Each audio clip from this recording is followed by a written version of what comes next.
Boa tarde, me chamo Felipe Augusto, sou aluno da turma de Lógica e Programação, turma 3B, do professor Aquiles, o Lamarck, e por meio deste vídeo eu irei explicar como a relação entre o meu código e o jogo que eu criei, que é um jogo simples de quiz, porém com apenas uma fase, uma aba sobre um resumo do assunto que eu vou abordar no jogo, e o próprio menu e os créditos. Então, seguindo com a explicação. Bom, continuando, sobre o meu código, ele, no geral, ele vai ser sobre um quiz, como está escrito aqui. Ele vai ser formado por algumas funções, que tem a função preload, vai servir uma forma de eu fazer um upload de uma imagem que eu queira e armazenar essa imagem e colocar ela como se fosse uma variável para enfim eu colocar ela dentro do meu código. Que é como eu disse aqui, tem a minha imagem, a do meu professor, e as imagens, tem algumas mais do luminismo. E a imagem do quizinho, de um resumo. Vai ter também a função da criação do próprio fundo, que é a criação do canvas, que é essa de 690, que é o tamanho da imagem, como vai se eu apertar por completo, mas que tudinho a função de setup, da criação de canvas.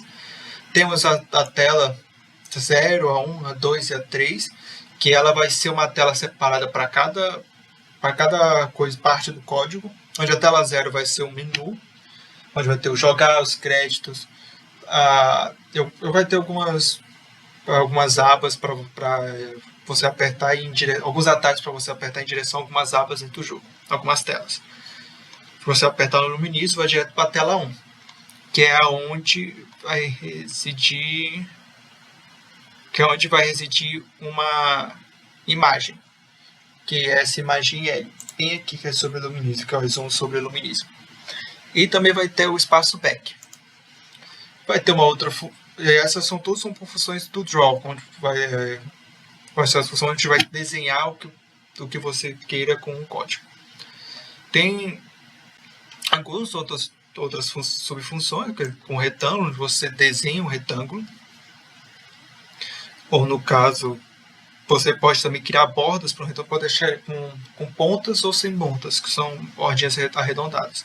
Se você colocar uma quinta coordenada, que essa coordenada vai ser em relação ao canvas, ao x e o y, ele vai começar na posição 250 em x e a posição 220 em y, que é esse retângulo bem aqui, que é o retângulo do jogar. Ele como você vai ver bem aqui, não vai aparecer, mas o jogar vai estar mais ou menos aqui, ó, 220 do y e 250 mais ou menos aqui em cima do luminismo, com essa imagem. Então esse é o x e o y. Essas outras duas coordenadas são em relação ao tamanho do retângulo. Que isso aqui é a largura, o comprimento e a altura. Essa aqui é o que faz a borda, as pontas serem uma forma de borda arredondada. Se caso eu tire esse aqui, o meu jogar vai ficar um retângulo com 4 pontas indefinidas, como está aqui. Então vou colocar novamente. Existe também a parte do tamanho do texto, que é o text size. Caso eu queira mudar o texto, aqui como está em crédito está 18, eu posso colocar o 25 para mudar o tamanho dele, para ficar igualzinho do jogar. Créditos. Além de todas essas pequenas funções, temos a função do mouse click. Como ele vai funcionar?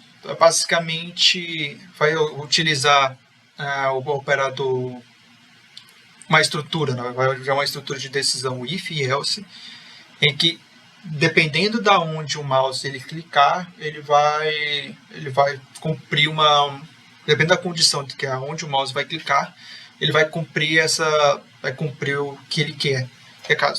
Que é bem aqui nessa primeira parte.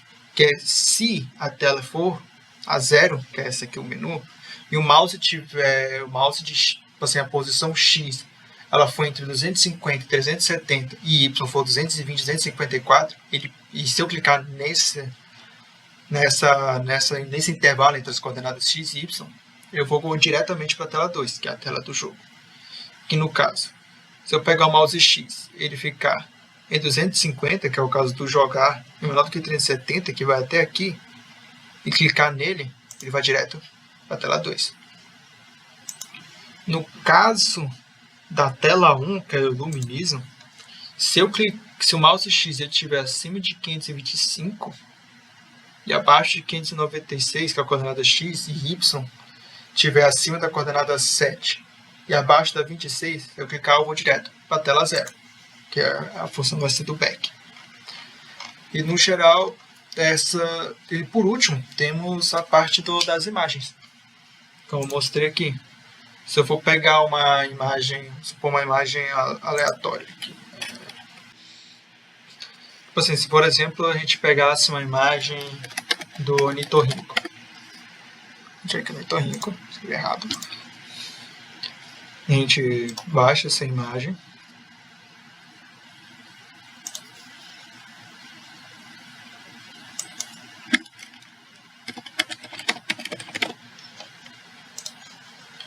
E a gente vai aqui a gente vai fazer um upload do arquivo, que vai ser da imagem.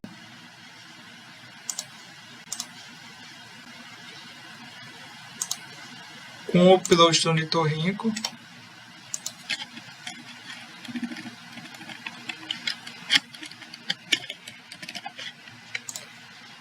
a gente pega essa parte do upload. Eu crio uma variável para adicionar a imagem do ornitorrinco, que é a variável Perry, ornitorrinco. Bota essa variável aqui na função do preload, que como eu informei anteriormente, a função vai ser utilizada como uma forma de armazenar a imagem que você baixou e colocou dentro do seu código. Aqui a imagem é Perry, que é a variável que eu criei, utilizando o loading image e a imagem que está com o Perry JPEG. A partir do momento eu poderia criar, eu posso criar dentro dessa tela aqui 3, eu boto uma outra imagem. Com essa imagem image Perry no 4040, por exemplo. E a partir desse momento 40, 40, 40. Quando eu botar em código, na tela 3, que vai estar em crédito, vai ter a imagem do ornitorrinco. Então essa é a função do preload. E no geral seria isso. Desde já eu agradeço pela sua paciência em ter visto esse vídeo e desejo uma boa tarde e uma boa semana. Tchau, tchau.